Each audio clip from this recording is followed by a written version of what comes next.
for high juicy news. Mima Ubibia Kwaba. I had the latest hot and qua Aramedi Bramo. And we subscribe to channel the album or say ube subscribe. The other say we click the subscribe button. Now barely notification. We answer video for be upload on when the first person I want sa ebeka a video. I feel we are now like a video. Give us a thumbs up. Nafi share my or for so that when you be here now and somewhere also. Ewo Ghana memon afi yembura ye and sama abeto yepno so eye MP for Assin South a friend of Reverend John Ntim Fordjour ono so na ye Defense and Interior Committee or your ranking member Parliament Defense and Interior Committee or your ranking member na wodi ensem bi betudwa watcher say eye aircraft bi ebesi eye kutuka eye airport na sa aircraft no na eye koke any dollars bia agrofo bi dia ba o mamu Emma ebeye he Emma a president crack say yenye investigation.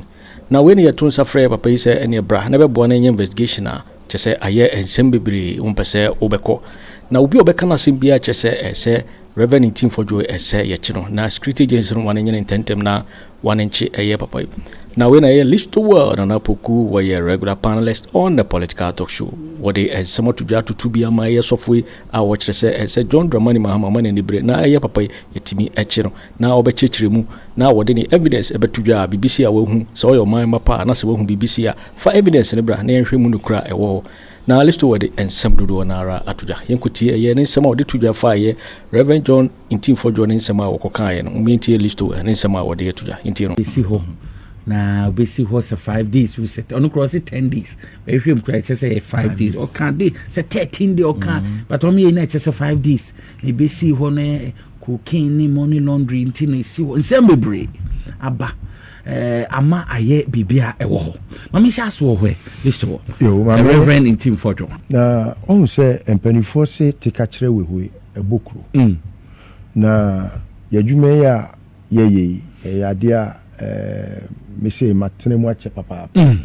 over 30 years experience being on air and all that no idea sometimes obi wo ho a odwen say ebi a ne mofra bremu no wadi konkonsa nti ono nyate ya na obo akire se ne papa ni ho a de ebesi akire bia ne maame eni ho a de ebesi akire bia oba omumi ni nyina oba ombeka nti no odi feeling kola bremu na odi edi konkonsa na odi enyi okay na on among yourself no a very very serious issue it's a serious business dem fe ni agro on san say bibia obeka fa ban bia ho no apart from say ye play politics wo ye memu no esa wo an impactor e dey say o man na e your man ye and most of the times no say there are issues we are me ka ho asem a e ya na me pese me distance o man free ni padua bi ho na akoye ti say o man ni de mfunso bi nkoso na mum nipa we na aye bone and I almost say you like to discuss personality. Yes, I do. Because se betim nya ye ni free mu a e mo man ni mu te e mo man ni ho te rather than say me discuss say bibi say ikoso wo man mu no me kwa ko hwem omo yes ade no na ma be bo mu di wa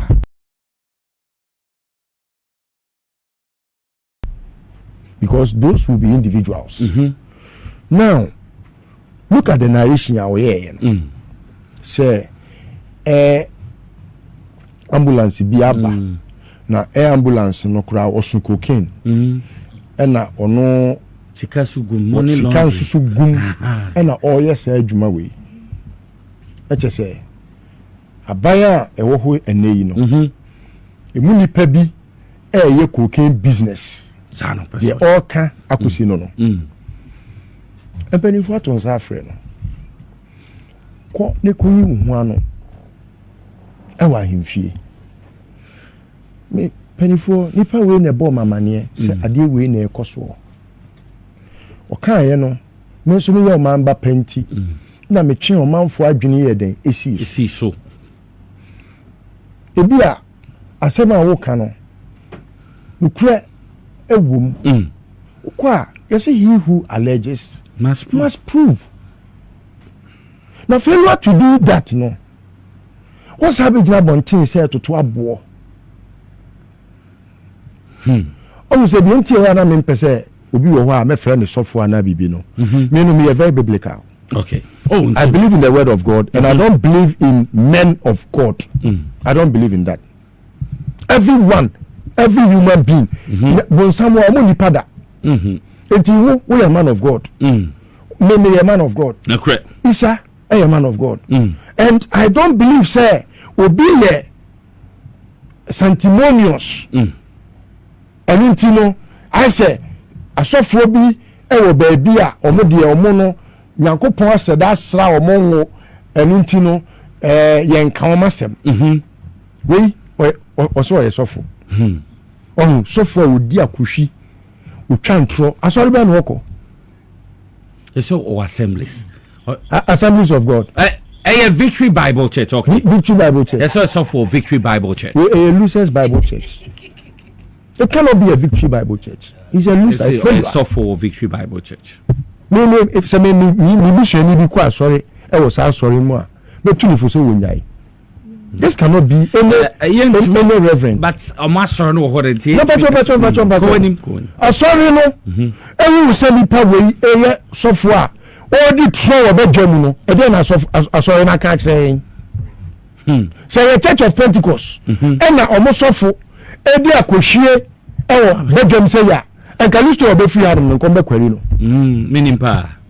The not bonus saying, I no correct. I don't think I'm saying, me sign your money. What must I say?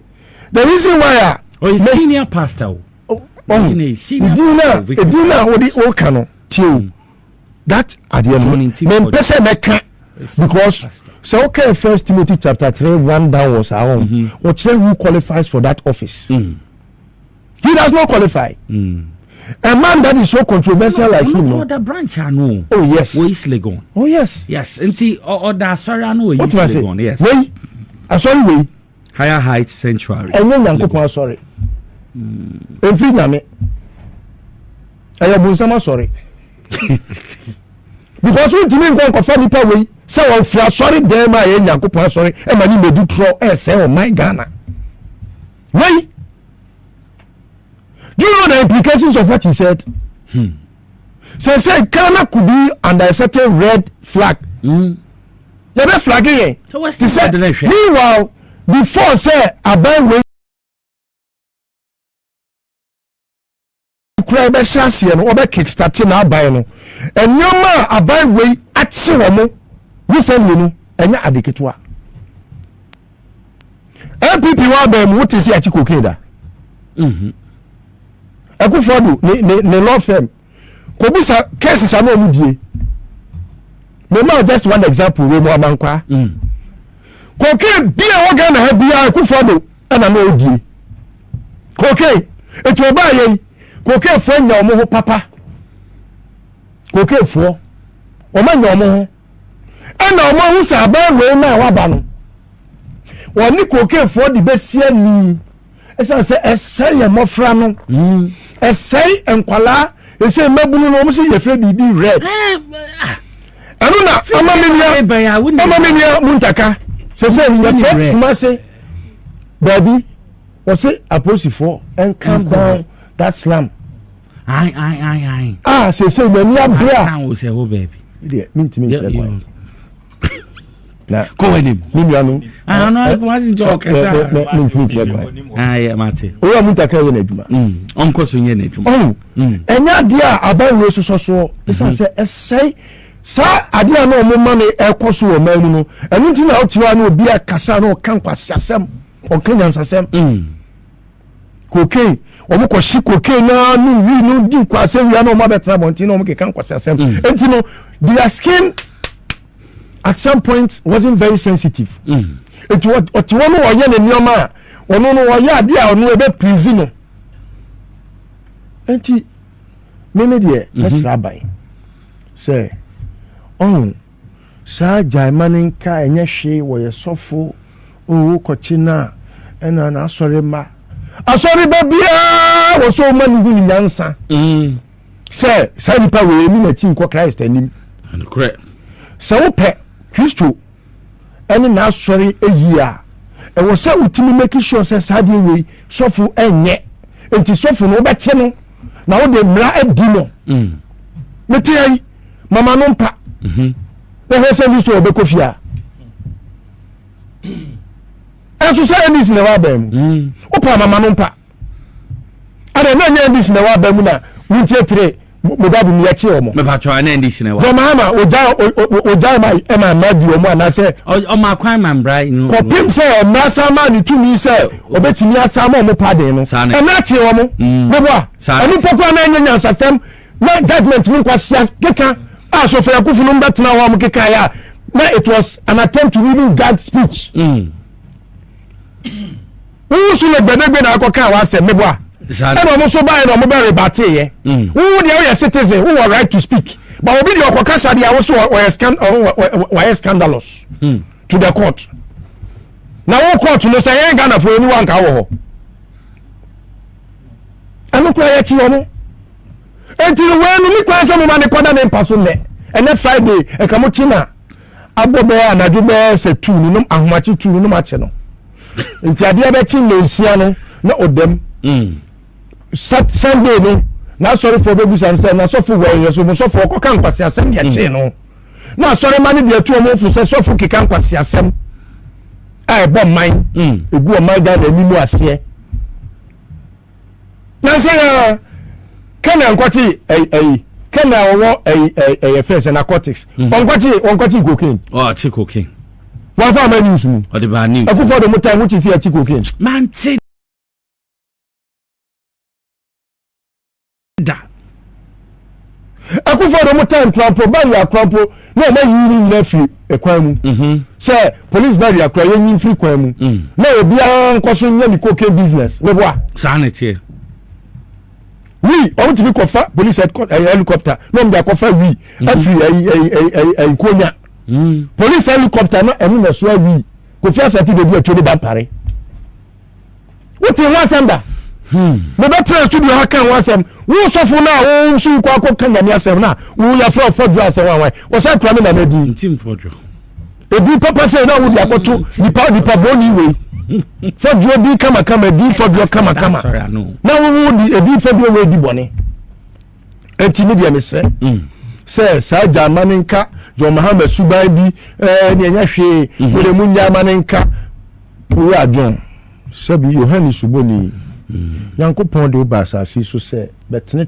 nioma anunti na politician bienu awetimi aye bold to use that word reset because you have to have a total overhaul of the system and so we must not behave say business as usual and we suffer no akeka nsem bibi ngwasa na okọ mo yiro pampe kopum so obeka sase mo kan na ye so no di ye na enu ni wani mu ase se me be ya da chi bi akwala bi su hwe ya odi betu ne hofo na se mo ya ma gbe se o mamo nti no e no ye sofo na sofo no mo tutu mu coat ebi mu coat mu ntafre no ma bawo no Mr. President, Your Excellency, my sorry for Pentecost for maybe ya papa baako tobinku no ko kre aduro apemfo ya de aduro ni mo anu onu na asofo timi asimu pam se o mo kwa koka che o mampani Mahama se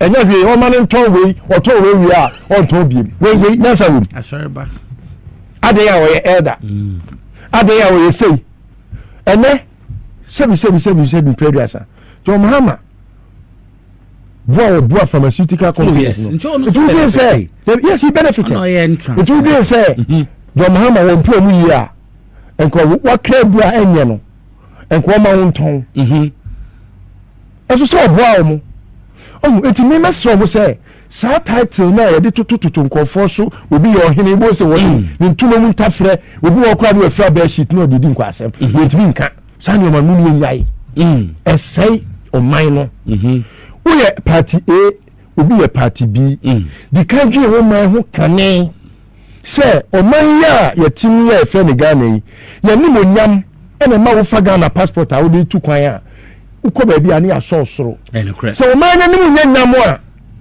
uko ba bia ya aso soro enfie mo twa atwam a mo betena aba mu ene mo kofie mo hu ni wuo se mo kasa 88 emu kura no mu wi afọ NDC for na omo magnanimity de minim bibia na mu nya maninka na perifo na say akua fiye ne mini aba obi you say MP wo ho MP ni ho na mo jaw mu na omo na mo na omo fi say ya se me MP otumase ti mesere say yo perifo be yere ne pampe either say obekire obetu mmire no akyeresie emire de watu onko kyeresie kura wotu mmire no wo so na omaga na fo nyina hu kwa kura fa so a wo information a say ye no kura on tie ba bia no kura ni free say ye ntro so a on tie ba bia ntro ni free na omaga na fo hu asem mu nyina fine sa anya sa onu na ye kura si maka enso manwe on ma issue an apology na on training say nyina sign then we can say why the honorable thing until such a time I will say aban titu aposifo eyire ne pampe yo na omunu ni di ne nyonyono se ne be ya enkoye se Fordjour kra kan Ntim Fordjour ebi do say no be an say be an invite na mse na president asema okan na oyebadwe ba oti asema president kan serious announces are tweet na president tweet hey president o see ati e be so me emergency ni na ahwe agency no mo ko be yan we assistant brother betray onko chirim eno na baabi akoke no onu nko na yesofo a wote Ghana ha ohu baabi akoke free ba asofo ne fa akoke fo nko a me nka kirewo wo be kono e cocaine me na mo wa da say Fordjour we cocaine e be kom no because oh say na Kennedy Agyapong nam Ghana ha plain way to Kennedy Agyapong nam Ghana ha e na me nko na e frame man information oboa wadwuma mu a ti wadwuma mu e na woti mu comment say cocaine a wo na ni ba bia cocaine free buy eno alalo ko na ko kire say cocaine na e wom e na wo nko na yesofo a wo Ghana ha o minority micro minor minute minority leader cry amona mane wo pene ebo amane a ko ne ko catch emra law enforcers police for national security NIB yoku sena osiska kan ho minua Albert Kojo Kyeremanteng omu nyina omo kwagere ne pampe sika no ba bia na free ba o menim ni nyina wonim na omo nyire no won kyerkyerem so kyerkyerem na say no kre say ampa bibi sa ba Ghana ha na omo adanase na omo amanamo wo yo ma bapa na so kyerkyerem na say ankwa ko si ne nsem okekan ne so obedwam a na che say wan prepare no ba ya ene wo say either say obey one of these two on twin sign no pachew e chopa de sebi the crossing maka I mean we na kra anya sabia omongire ne pampe fa ni ko gina mra nanim na say he is not about the law na kin me asem we won say Ghana ya pampa ya parliamentarians no too much. That is how me I see it. Ya pampa omo too much to the extent say sometimes no omo feel say me a member of parliament me timi kan bibia sebi under the so-called immunity clause, so say then be no more no. So I can say whatever I want to say and then go and hide in parliament and I claim say me a parliamentarian. So mmepa the leadership, especially the speaker of parliament. I know this is going to be the strategy of MPP because omunim say nkwasi afọ no omuwom no omukọ radio stations no. Omukọ kan kwasi asema ehwa ye bedo omo ho no ma before be pie ni ache no. Until they are going to be using their members of parliament to be spewing out some of this rubbish just to create some impression about the country called Ghana and then the reign of His Excellency John Dramani Mahama. Now, so I know, say the security agencies are well awake, and they have to meet these people. Yeah, I say my papa we be kan no.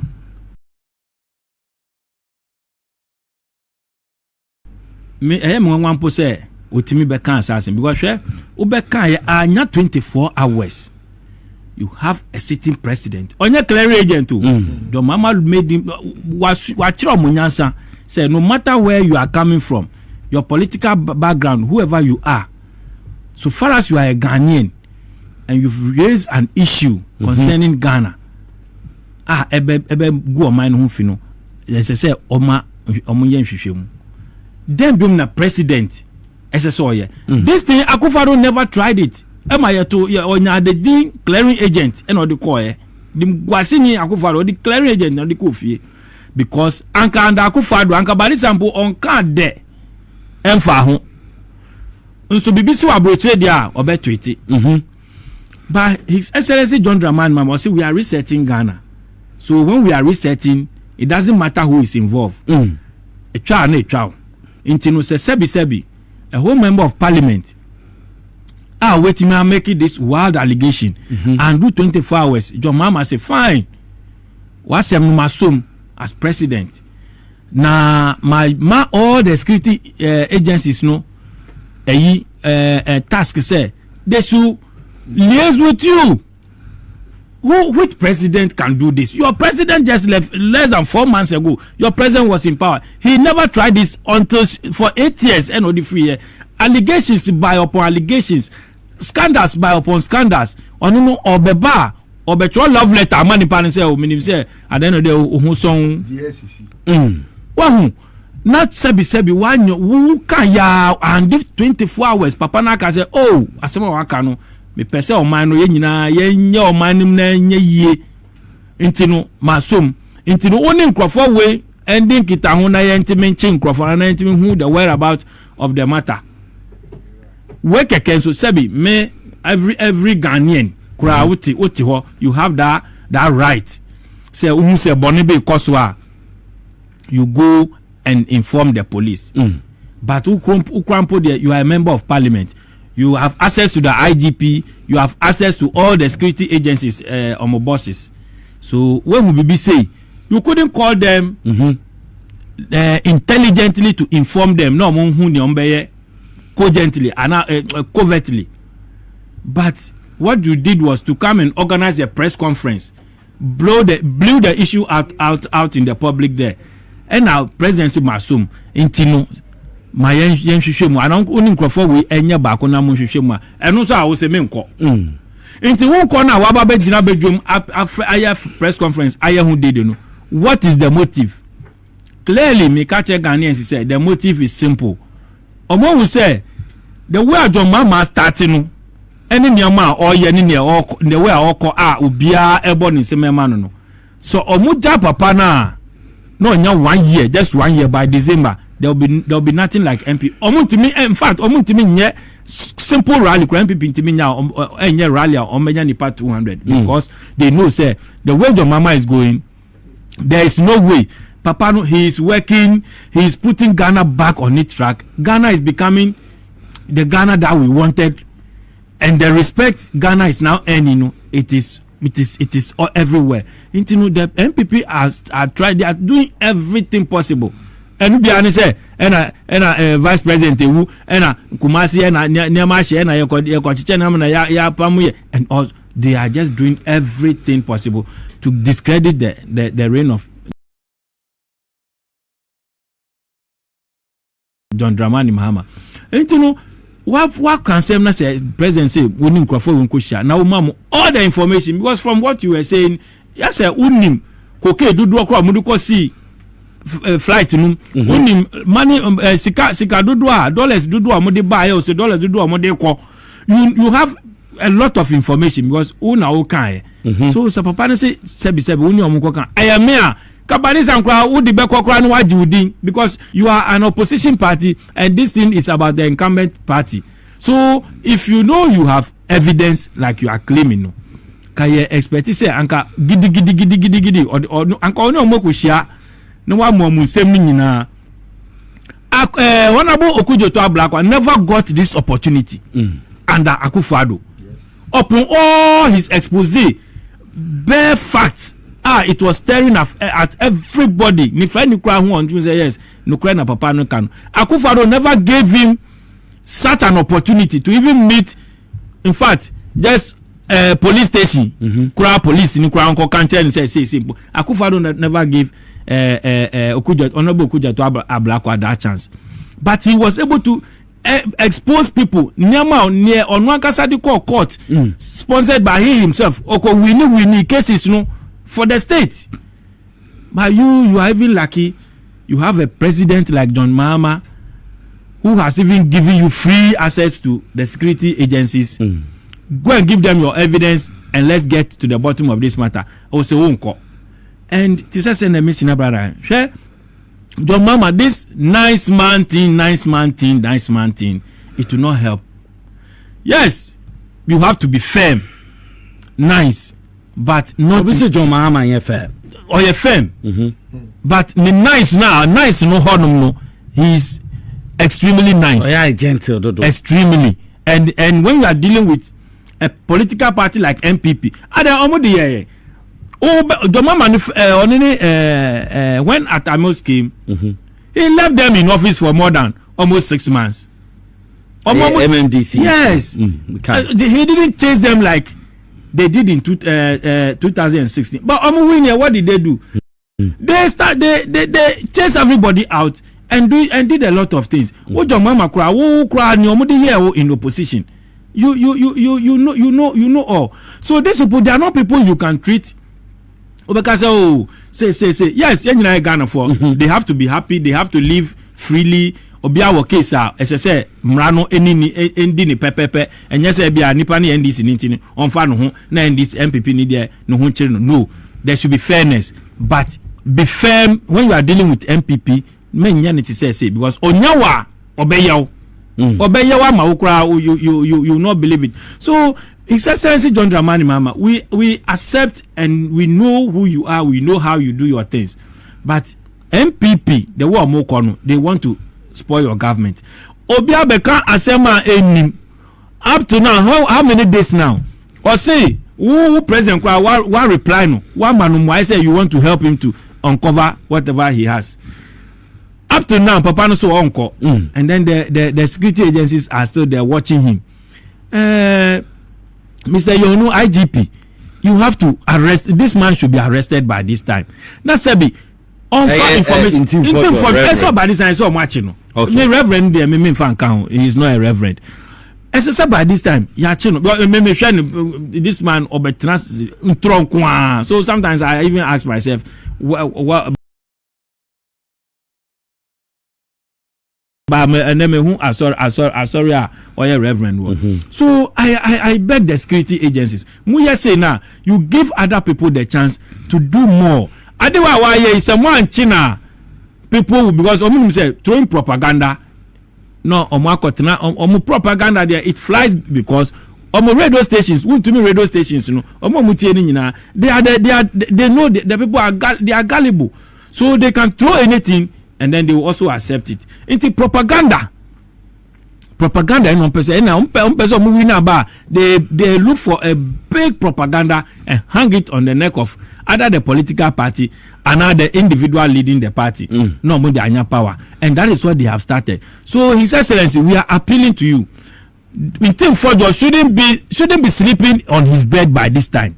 As I said by this time, BNI Afenyo on providing the evidence in the next 1 hour they should release him for him to go. But if they allow him to be there and then also and make say he better action and fan on free parliament the other 87 MPs they can still be there and fight. So he's on one person himself will try and throw and he knows say China. That's why he was starting prepared. But yes sir, if you have a case na sa man for who say ubeka na wanka na man for ka say yenchiwa, why must you say say chiwa the other 87 MPs can also fight for what? So go there. If you have reputation and you care about yourself, just go out there and you say you are a good citizen. That's some requirement you. Also you're a good citizen. Now one day Bonnie and I will you say this. When will be say odo man we so for what sorry man kura no binum kura sa cocaine granted without admitting say yes cocaine and no dey buy ebia wo sorry man bi kwa akonum cocaine so ye nyina ye mboa ebia wo so ba betuma akonum sa cocaine so if you know you are a good citizen and you truly want Ghana to progress and you want the future of this country, which is the youth, to rather to be firm and to grow well. Now please provide the evidence and let's get to the bottom of this matter. Don't be hiding behind the NPP and Parliament and be doing these things. So yeah, appealing to President on my papa no, and yeah, China. It will give other people the chance to do more than this. Okay. Akufo Addo never did this, never gave anybody such a chance. But we were able to prove our cases. Intino yabesre Ghana for nyina mbwa na yem pushi say papa no yenchino and he need to be arrested so that on providing the evidence. Okay. Medasa papa. Let's know Bibika. Who say so no free more. The rest of the 87 you see almost say na edu baby a e o see a sitre no na ka okay isa kan sembi and ade a tembia no me kasetia because wa share democracy and governance bia no the most pivotal word rule of law equality before the law, where every citizen is equal before the law irrespective of who.